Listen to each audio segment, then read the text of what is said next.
erega ndabizi neza ko ahahiseho umuntu ashobora kumugenera ahazaza he. ubu hari umunezero n'ibyishimo nagira kuko nagufite tutari kumwe.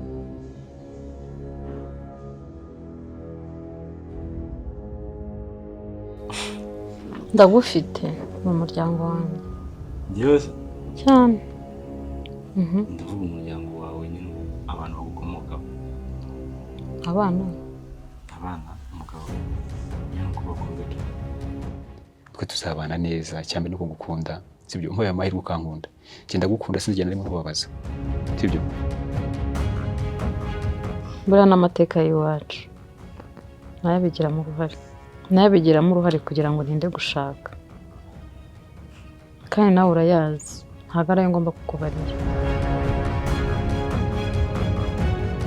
ubundi si ubwo yakize iyo ugumaye ukomeza ukamwitaho. ese ubundi hari ikintu kimwe nshaka kumenya hagati yanjye na mushiki wawe ukundana?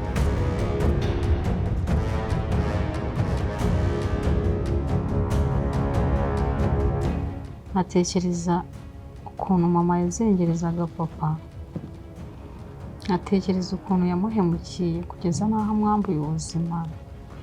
Rero nanjye hari igihe njya nitekerezaho cyane nkavuga ati ejo nanjye nazashaka umugabo bikazagenda kuriya.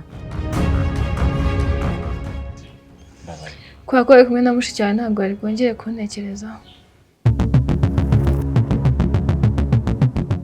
njya nyine nibaza ni ukubera iki iyi myaka yose tumaranye nkubwira ko ngukunda ariko nkabona ntabwo ubyitaho.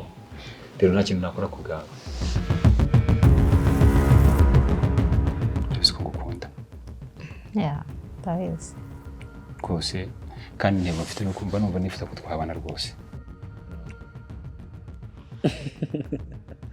sinsabe muvuga ngo niyo wanyemerera ngo tubikore ejo. Nuko kwimana birahari.